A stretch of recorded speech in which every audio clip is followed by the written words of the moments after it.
زبان سے کہنے، دعویٰ کرنے اور عملاً ماننے میں بہت فرق ہوتا ہے۔ میرا آج کا موضوع سخن ہے، دعویٰ کرنے اور عمل کرنے میں فرق کیا ہے۔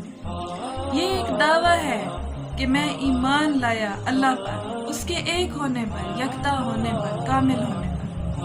اور حدیث میں، قرآن میں آتا ہے کہ کچھ لوگوں نے الہ اپنی ہوا و ہوس سے اپنے نفس کو بنایا ہوا ہے، کیونکہ مومنوں نے دعویٰ کیا لیکن جب وقت جہاد آیا تو وہ اپنے دعوے سے پھر گئے، اپنے دعوے سے مکر گئے اور پیچھے ہٹ گئے۔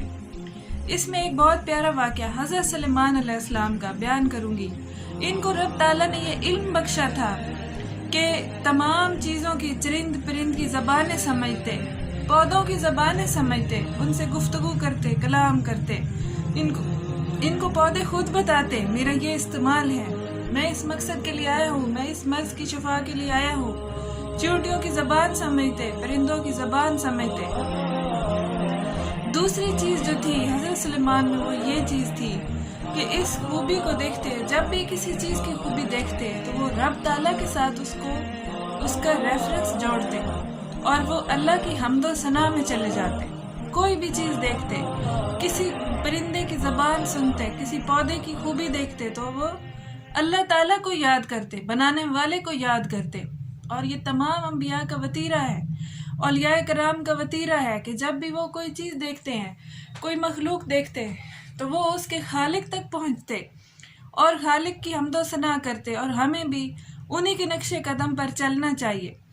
شیطان جو ہے وہ ہمیں بھٹکاتا ہے۔ مثلاً شیطان کی یہ بہت بڑی خوبی ہے کہ فرض کریں ہم کوئی خوبصورت پھول دیکھیں تو وہ ہمیں اس پھول کی خوبصورتی میں ہی پھنسا دے گا، اسی میں سٹک کر دے گا اور اس کے بنانے والے کی تعریف نہیں کرنے دے گا۔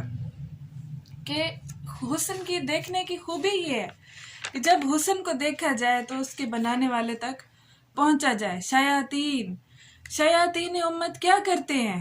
وہم کے ذریعے آپ کو چیزوں کا عاشق بنائے گا اور ان چیزوں میں الجھائے گا، اور جتنی بھی کائنات کی چیزیں ہیں اللہ تعالیٰ سبحانہ و تعالیٰ کی طرف نہ لے جائیں تو اس کا کوئی فائدہ نہیں۔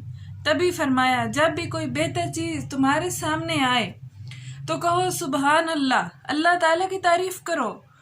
حسن کو دیکھ کر خالق کے حسن تک پہنچا جائے۔ یہی کام مذہب میں بھی ہونا چاہیے۔ مثلاً شخصیت پرستی وہ شخص تب با کمال ہے اگر تم اس کو دیکھ کر اللہ تعالیٰ تک پہنچو۔ ذات مولا حسین علیہ السلام کو دیکھ کر، ان کی نماز کو دیکھ کر، ان کے سجدے کو دیکھ کر اللہ تعالیٰ تک پہنچو۔ ذات مولا مشکل کشا مولا علی علیہ السلام کو دیکھ کر رب تعالیٰ تک پہنچو۔ محمد مصطفیٰ صلی اللہ علیہ وآلہ وسلم کے اسوہ حسنہ کو دیکھ کر رب تعالیٰ تک پہنچو۔ نصیری کی غلطی کیا ہے کہ وہ صرف ذات علی تک سٹک ہو گیا اور خالق تک نہ پہنچ سکا۔ یہودی کی غلطی کیا ہے؟ وہ حضرت موسیٰ تک سٹک ہو گئے۔ عیسائی کی غلطی کیا ہے؟ وہ حضرت عیسیٰ تک رک گئے۔ یہی غلطی بارہا لوگ کرتے ہیں اور کرتے چلے جا رہے ہیں۔ پیارے بہنوں اور بھائیوں، اگر آگے بڑھو اور اس ریفرنس کو پروردگار عالم تک پہنچانا بہت ضروری ہے۔ شیطان آپ کو محدود کرتا ہے۔ مثلاً کوئی شخص آپ کو اپنے گھر دعوت دے اور آپ طرح طرح کے کھانے کھائیں اور ان کی تعریف کریں اور بنانے والے کی تعریف نہ کریں تو یہ بنانے والے کو ضرور برا لگے گا۔ اسی طرح دو جہانوں کے مالک، پوری کائنات کے رب کی بنائی ہوئی چیزوں کو دیکھ کر تعریف نہ کرنا اور ان چیزوں کی پرستش شروع کر دینا، یہ کیا ہے؟ یہ رب تعالیٰ کی غیظ و غضب کی دعوت ہے، خود کو اس کی طرف دھکیلنا ہے۔ مولا فرماتے ہیں کہ اے انسان اپنے آپ کو پہچان، تیری ابتدا ایک نطفہ ہے اور تیری انتہا کیا ہے؟ ایک مردار ہے۔ اس کے بیچ ایک خوبصورت زندگی کس نے بخشی؟ رب تعالیٰ پروردگار عالم نے۔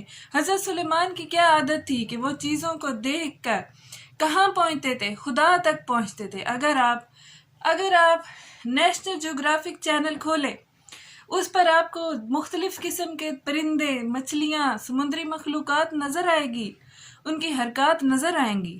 آپ ان چیزوں کو دیکھتے ہیں، مخلوقات کی تعریف میں انسان کھو جاتا ہے۔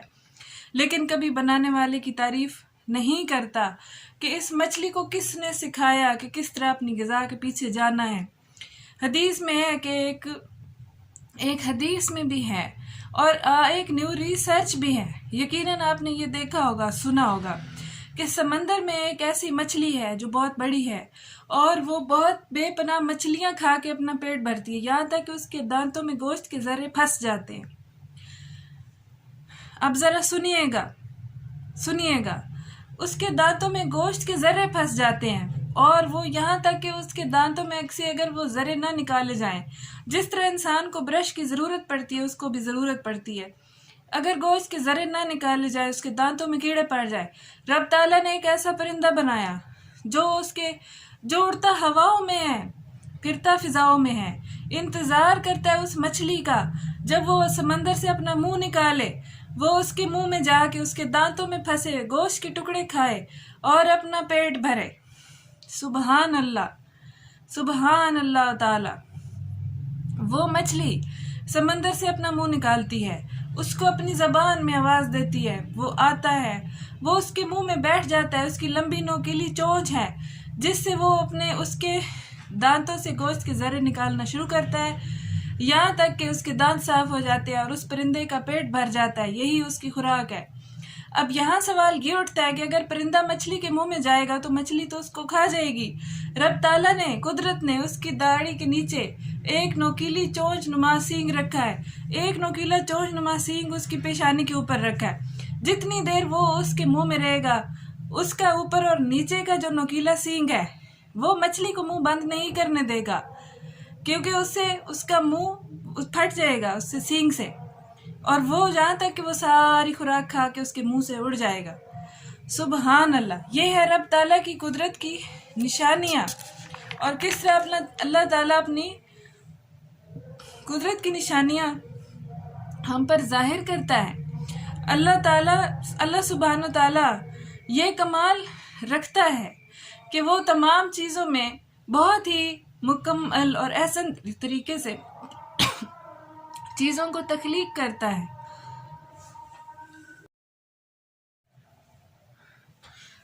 یہ کمال کون عطا کرتا ہے؟ جناب ایوب علیہ السلام۔ پیاری بہنوں اور پیارے بھائیوں، جناب ایوب علیہ السلام پر جب اللہ تعالیٰ نے بلائیں نازل کرنا شروع کی تو سب سے پہلے ان کے بیٹے کا انتقال ہو جاتا ہے، پھر ان کی زوجہ بیمار ہو جاتی ہے، پھر وہ خود بیمار ہو جاتے ہیں، یہاں تک کہ ان کے بدن میں کیڑے پڑ جاتے ہیں، ان کے زخموں میں کیڑے پڑ جاتے ہیں، تو لوگ آ کے کہتے ہیں ایوب یقیناً تجھ سے کوئی گناہ تو سرزد ہوا ہوگا ورنہ تجھ پر اتنی بلائیں نہ آتی۔ تو جناب ایوب رنجیدہ خاطر ہوتے ہیں اور کہتے ہیں اے رب العزت، میری اولاد مجھ سے چھن گئی، میری زوجہ بیمار ہو گئی، مجھ پر بیماریاں آئیں، آفتیں آئیں، میں نے ہر چیز پر صبر کیا لیکن لوگوں کے تانے مجھ سے سہے نہیں جاتے۔ اسی ٹائم فرشتہ وحی نازل ہوا، رب تعالیٰ کے پیغام پہنچایا کہ خبردار اے ایوب، تجھے اس صبر کی توفیق کس نے دی؟ تیرے مالک حقیقی تیرے رب نے دی، اور بے شک صبر کی توفیق ملنا بھی ایک بہت بڑی نعمت ہے۔ اگر اللہ تعالیٰ تجھے یہ نہ دیتا صبر تو کہاں سے صبر کر لیتا؟ اللہ تعالیٰ فرماتا ہے کہ ایوب صبر کرنے پر فخر نہ کرو، یہ بتاؤ تمہیں صبر کرنے کی توفیق کس نے بخشی؟ یہ میری توفیق تھی جو تم نے صبر کیا۔ کبھی یہ نہ سوچا کرو کہ میلاد پہ چلے گئے تو ہم بہت بڑے خوش ہو جائیں، تکبر کریں، ہم مجلس میں چلے گئے تو خوش ہو جائیں، مسجد چلے گئے تو خوش ہو جائیں، حج عمرہ کی سعادت کر لی، زیارات کی سعادت کر لی تو خوش ہو جائیں۔ یہ ساری توفیقات دینے والی رب کی ذات ہے۔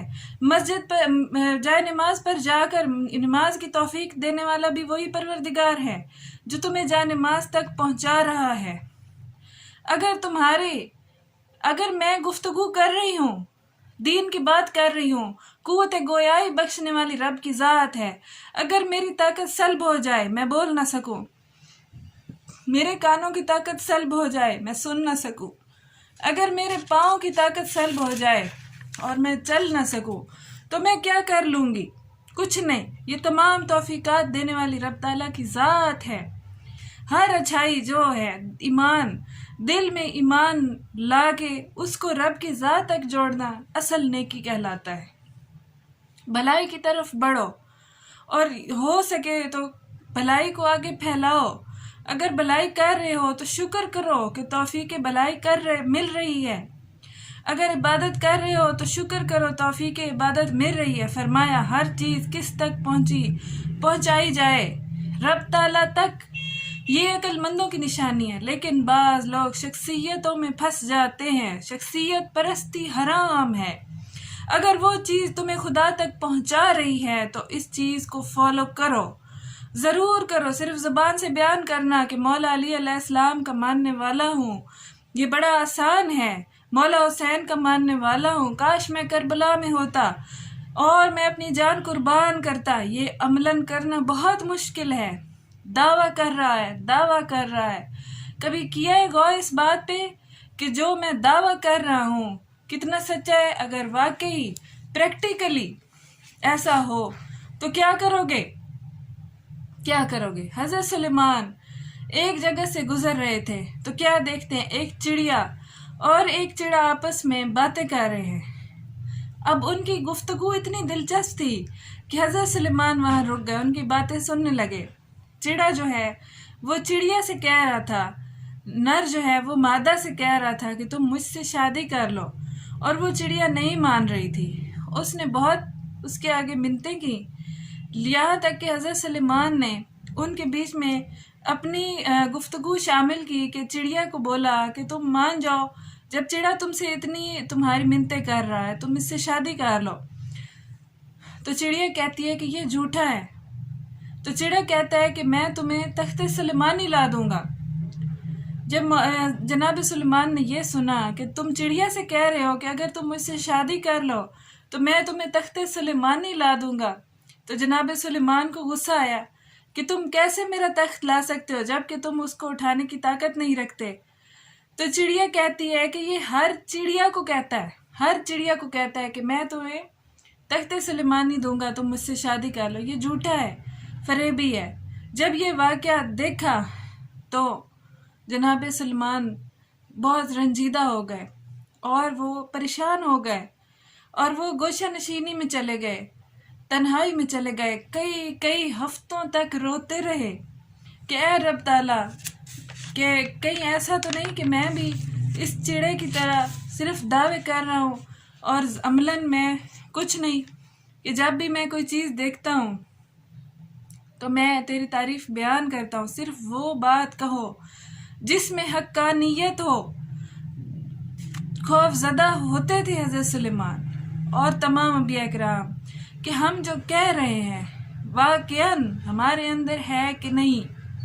ہم کتنی آسانی سے کہہ دیتے ہیں کاش ہم کربلا میں ہوتے۔ یہاں اگر اتنا کہہ دیا جائے کہ آنکھ کو حرام سے بچاؤ تو آنکھ کو حرام سے نہیں بچا رہے، کربلا میں جا کر شہید ہونے کا دعویٰ کرتے ہیں۔ تو یہ بہت مشکل ہے، جھوٹ سے اپنی زبان کو روک نہیں سکتے، کسی کی غیبت کرنے سے خود کو روک نہیں سکتے، اور کربلا میں جا کر شہید ہونے کا دعویٰ کرتے ہیں۔ پیاری بہنوں اور پیارے بھائیوں، جتنی بھی جنگیں ہوئیں، واقعہ کربلا بہت سخت ترین واقعہ ہے، اور بہت ایمان والوں، خلوص والوں کا ایک چھوٹا سا ٹولہ ہے جن کے اوپر یہ واقعہ پیش آیا، جو چن لیے گئے خالص لوگ، کھرے لوگ، سچے لوگ وہ تھے۔ جتنی بھی جنگیں ہوئیں، پیارے بہنوں اور پیارے بھائیوں، جب صفین جنگ پیش آئی تو امیر المومنین علی ابن ابی طالب علیہ السلام کی جو ہے اس جنگ میں ان کے ساتھ شمر بھی شامل تھا۔ جب فتح مکہ ہوا تو تمام کافر کلمہ پڑھنے والے تھے۔